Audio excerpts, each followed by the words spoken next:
Welcome friends, welcome to After Dark, and today we're going to do two whiskey cocktails. The first one is just called Whiskey Cocktail, and it is from the Jerry Thomas book published in 1862. So it starts off with some gum syrup. Then it wants a couple dashes of aromatic bitters, and someday I'll learn to dash. Then it asks for 2 ounces of rye, and I'm going to use Canadian Club 100% rye today.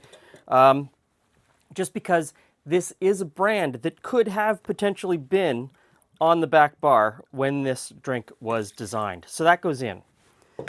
Let's give it a stir just to clean off the bar spoon.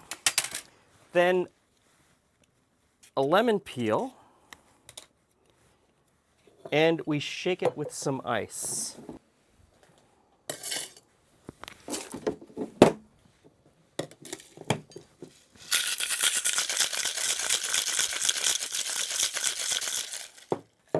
Okay, so we've got a cocktail glass that has been chilled, and I'm going to strain this. Now, in the original recipe, it's a little bit ambiguous, and everything that I've read about this recipe says one of two things and that it can be done different ways. One way is that you don't have to strain it, you can just pour it right into the glass. Another way is that the lemon peel could be used as a garnish instead of being shaken into the cocktail, but shaking it into the cocktail is preferred. Either way, we're just going to go with that, and we're going to see what happens.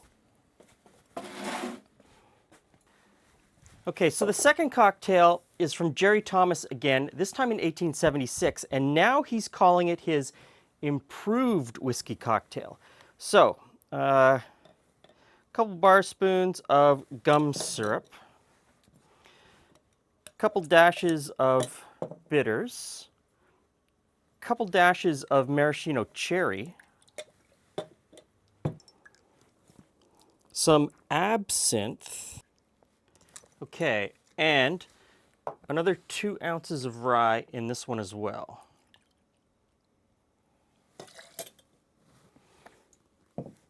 Okay, let's give that a stir just to clean off the bar spoon. This one gets lemon peel again into the mixing glass.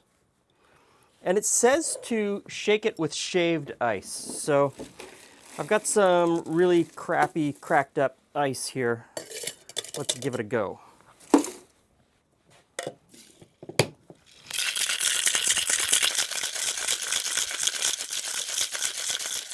Okay. Get rid of the ice. And this one gets strained into the cocktail glass.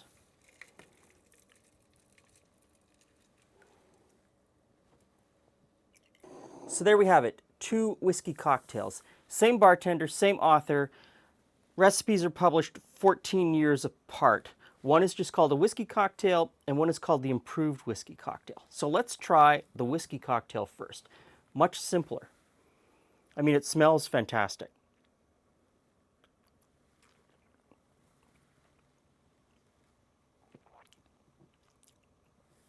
And it tastes just like you would expect those ingredients to taste.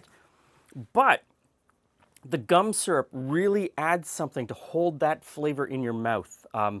Really nice, sticky, unctuous mouthfeel. That is a great cocktail. The second one, the improved whiskey cocktail, shows how far things had come in a very short period of time. More and more liqueurs were available to American bartenders. So we've got the maraschino cherry. The absinthe starts to show up in the cocktails. And so they're trying to develop flavors that go beyond just the really simple. So he calls this improved. Let's see. Not as whiskey or rye forward, definitely.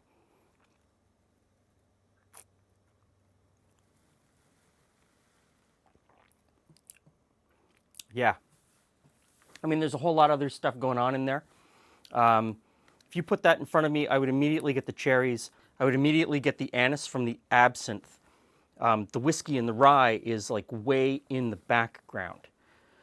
Now, this change is sort of what leads to a few years later people coming in and saying, I want an old-fashioned whiskey cocktail. And when they're saying old-fashioned whiskey cocktail, what they're referring to really is this whiskey cocktail. And so bartenders in the late 1880s, 1890s start creating a cocktail that is more reminiscent of this and takes out a lot of the flavors that are in this improved whiskey cocktail. And so if you go through all of the recipes, you can start to see where it changes and it gets really, really big and there's a whole lot of stuff going on, and then it comes back. And then you get into the 1950s and it gets really big again, and then you get into the 2000s and it comes back. So I think when we start talking about the old-fashioned, it's like this yo-yo that comes back to a cocktail that's more reminiscent of this one from 1862. Thanks for stopping by. See you again soon.